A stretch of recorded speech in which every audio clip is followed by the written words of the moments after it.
தெற்கு மாவட்டத்துடைய கழக இளைஞர்களுடைய மாவட்ட செயலாளர் அன்பு சகோதரர் ஏ நடராஜன் அவர்கள் கூட எடுத்து சொல்லுவார்கள்.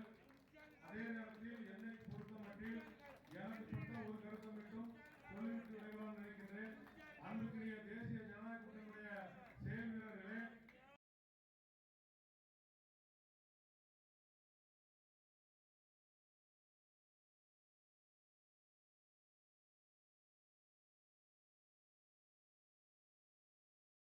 இந்த தீய சக்தியுடைய ஆட்சி நடைபெற்றுக் கொண்டிருக்கிறது. இந்த தீய சக்தியை அகற்ற வேண்டும். இன்றைக்கு தமிழகத்திலே இந்த தீய சக்தி ஆண்டு கொண்டிருக்க தீய சக்தி அகற்ற வேண்டும்.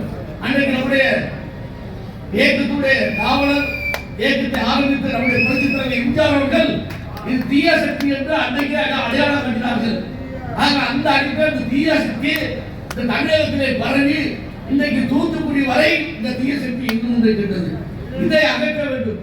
ஒரு நல்லாட்சி தர வேண்டுமானால் அது எடப்பாடியார் ஒருவரால் தான் நல்லாட்சி தர முடியும்.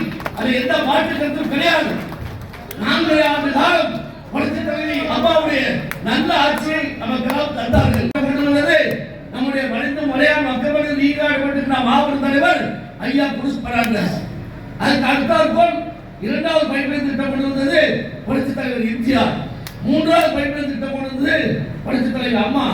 4வது பைப்லைன் திட்டம் இதே அண்ணாநகரிலே 2011 அண்ணன் எஸ்பி சர்வநாதன் நான் உட்பட அங்கே வேட்பாளராக போட்டியிட்ட போது எங்களை அணியப்படுத்தி பேசும்போது நம்முடைய மரியாதைக்குரிய அம்மா, நம்முடைய தெய்வம், இதயப்படுத்த அம்மா அவர்கள் இந்த தூத்துக்குடிக்கு தண்ணீர் காணாது ஜனத்தொகை பெருகிவிட்டது. ஆகவே 4வது பைப்லைன் திட்டம் நாங்கள் ஆட்சிக்கு வந்தால் கொண்டு வருவோம் என்று கூறினார்கள். அதன் அடிப்படையில் 300 கோடி ரூபாய் கொடுத்து 4வது பைப் திட்டம் கொடுத்து இன்னைக்கு 2 வாரத்துக்கு ஒருவரை தண்ணீர் விட்டு கொண்டிருக்கிறார். அதுக்கு அனைத்து அண்ணா முன்னேற்ற கழகம் தான், வேறு யாரும் இல்லை. இன்னைக்கு அந்த எதிர்கட்சி வேட்பாளர் நான் கேட்க நேற்று கூட நம்ம சொல்லியிருக்கு, எங்க அப்பாவை பத்தி பேசுறாங்க. அவர் நம்ம என்ன பேசுறோம், உள்ளாக்கிரம பேசுறோம். நீ என்ன செஞ்சீங்க? ஒண்ணுமே செய்யலையா? என்ன தூத்துக்குடிக்கு என்ன செஞ்சீங்க? ஒண்ணுமே செய்யல. நான் தான் சொன்னேன், நீங்க 5 வருஷம் 2 தடவை அவசராதீங்க, நீ என்ன பண்ணிய சொல்லுங்க, நாங்களும் சொல்றோம் என்ன செஞ்சோம். ஆனா தூத்துக்குடிக்கு ஒண்ணுமே செய்யல. ஆனா இன்னைக்கு ஊழல் ஆட்சி நடைபெற்றுக் கொண்டிருக்கிறது. இந்த ஊழல் ஆட்சி விரட்ட வேண்டும். தூத்துக்குடிக்கு ஒரு நல்ல ஆட்சி வர வேண்டும். நீங்க பார்த்தா அவ்வளவு விலைவாசி கூட விலைவாசி அதிகமா இருக்கு.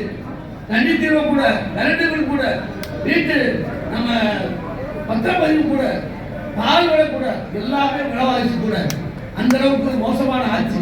525 திட்டம் சொன்னாங்க, ஒண்ணுமே நடக்கல. அதனால இந்த ஆட்சி அகற்ற வேண்டும்.